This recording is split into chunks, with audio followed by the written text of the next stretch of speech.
Back in July of 2024, almost 6 months ago, I uploaded my first devlog for a game that I've only grown more passionate about as time went by. If you haven't seen that video yet, go check it out. I yap about how I started the project and what I made in the most boring, monotonous voice I could have ever talked in. This video is going to be identical. If you don't want to watch the last one, don't worry, let me recap what my game is all about. The game I'm working on is a roguelite dungeon game that has hundreds of items planned, roughly 100 to 150 per region, and there's 4 regions, along with almost 100 enemies. A somewhat unique idea for the game is that everything is dark, and everyone has some capacity of magic unlocked in them. You utilize your magic to create light around you, or harness various staffs that have special powers, and that's the basic rundown. Again, there's a lot more to discuss in the first devlog if you want to go watch it. Just as a fair warning, when I usually make devlogs or anything recapping what I did, things are usually going to be out of order. Everything I talk about was either done just yesterday or 3 months ago. Why can't I structure it properly? Because I can't remember. Why don't I write it down? I mean, it's a good question.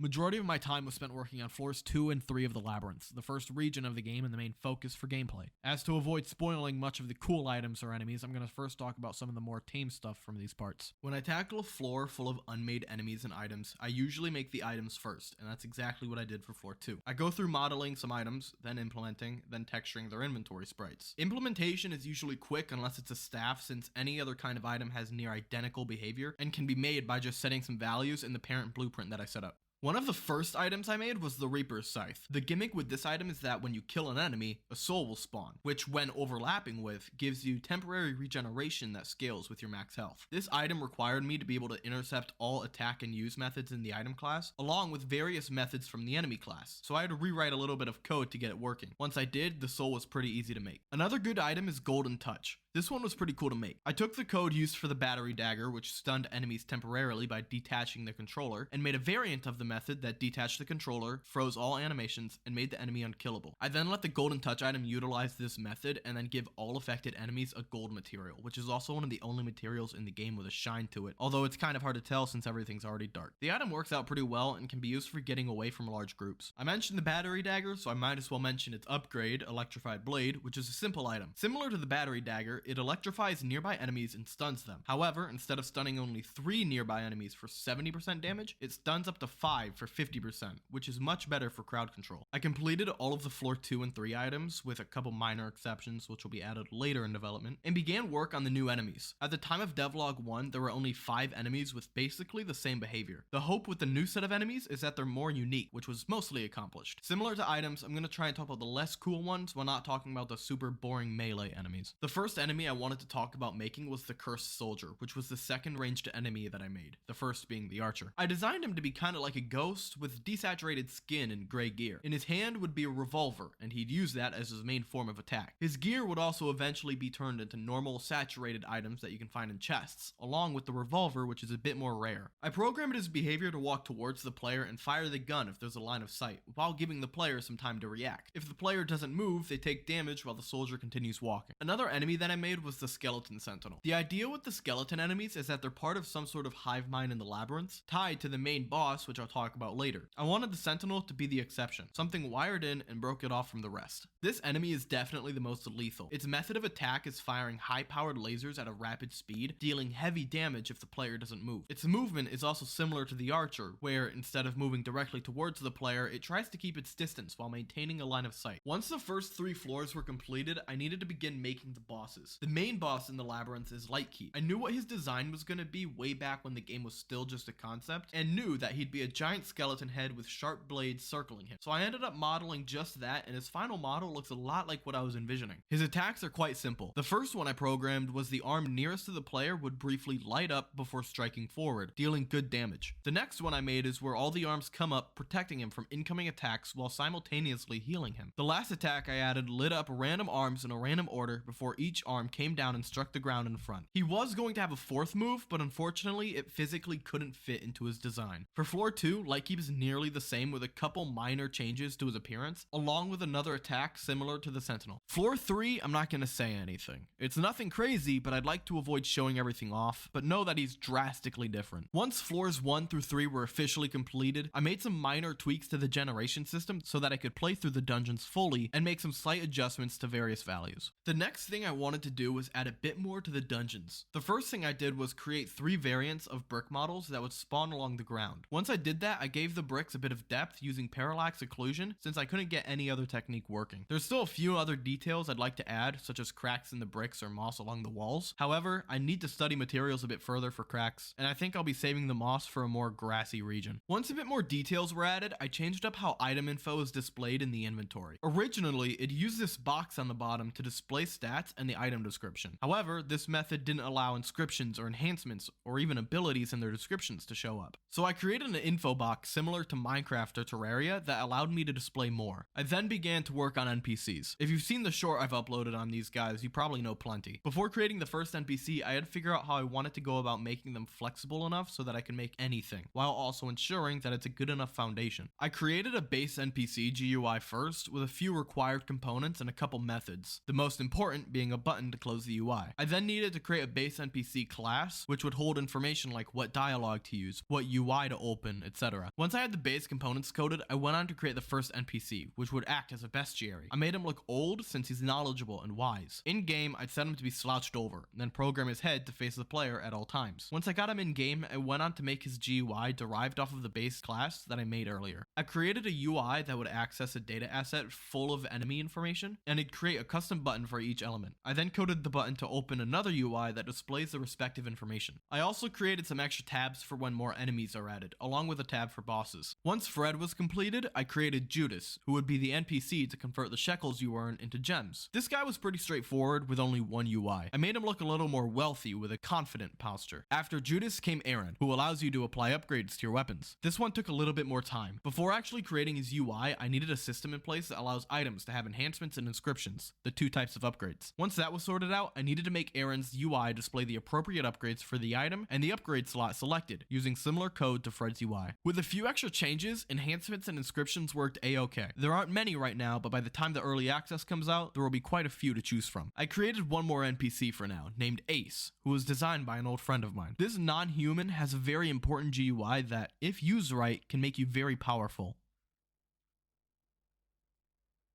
Gambling. Now that a lot of the game to a playable state is actually developed, I'll be holding a closed beta among my friends soon. Issue: there's no main menu or tutorial. Solution: create one. I created a pretty bland menu to start, along with 3 spaces for profiles with placeholder NA text. I made the select buttons check to see if there was a profile in the respective slot, and if so, then load it and open the village level. Otherwise, it'll create a new save and take you to the tutorial level. After a few days of learning how to save data properly, I was able to serialize items and player data into ustructs, an object containing lists of values, and then store it in the game instance, which would take it and put it in a save object and then save that save object. The menu can then load data from those objects. Man, that's a lot of objects. By shutting down the game, or in the future using the pause menu, the game will autosave into the respective slot as long as you're in the village. Any other area will count it without saving, and in the future count it as death and thus loss of progression. Once saving and loading was done, I needed an actual tutorial level. I created simple hints that pop up on screen, along with other door actors and an extra change to items to allow me to modify what happens when a certain item gets picked up, which would all then be able to guide the player through an over-informative level to the actual game. I made it so that if the player hasn't visited the village yet, they're encouraged via one of these hints to talk to Fred for some information on enemies. I also made it so that if they're yet to defeat Lightkeep, they get another hint to jump down the pit that Lightkeep previously occupied. Some smaller minor things I did among these other points were 1. An info menu displaying your various stats, an XP alert when you kill an enemy, some story changes, specifically the ending, and a new room with a little bit more verticality and more planned before public release. The game is technically done. I still need to finish the village, make some sounds, and some minor changes, and then some bug testing and fixing before closed beta. After the closed beta, I plan on finishing the labyrinths, adding a few more floors from other regions, and polishing rooms. Once that's done, I'll be announcing a release date on an early access. I'll likely start posting a bit more on my community tab, as well as more shorts or TikToks. If you want to stay up to date, join the Discord and follow the Game Jolt page, both linked in the description. But until then, I'll see you all whenever I make the thing.